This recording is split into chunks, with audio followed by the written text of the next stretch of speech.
Well, as we're heading to 2018, issues that CEOs are talking to me about, usually their issues fall into three categories.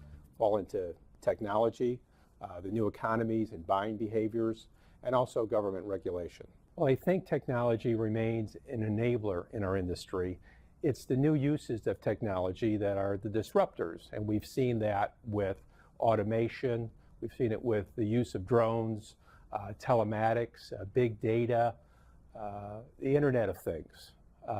But I think we're actually seeing it now, or at least we're talking about blockchain, and maybe even the cryptocurrencies will have an impact on the insurance process.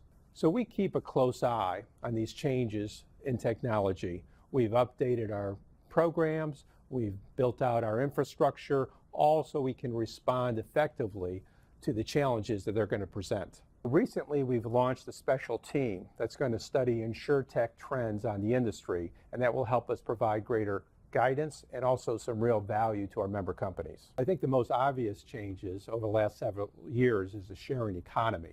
And so now we have an Uber driver who's using their personal auto for a taxi. We have an Airbnb participant that's using their home as a hotel. So these new consumers are looking for insurance products that respond to the way they use their cars, the way they use their homes.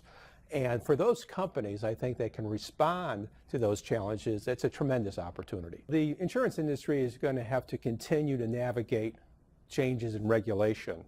And many coverages are born from new legislation from state and federal government. Most recently, I think we can point to the regulation of the use of drones, the regulation of the use of marijuana as good examples of how both regulation and legislation is impacting the insurance industry. At AAIS, we're developing a cannabis program, and we're doing that in cooperation with regulators to address the emerging needs for coverage as a result of state governing laws around the use of medical and recreational marijuana. In addition to keeping our forms compliant, our government affairs, legal, and compliance group also closely monitor the regulatory environment so they can advise our members of any regulatory, judicial, or legislative developments that may impact our products. So it looks like 2018 is going to be an exciting year, not only for the industry, but for AAIS.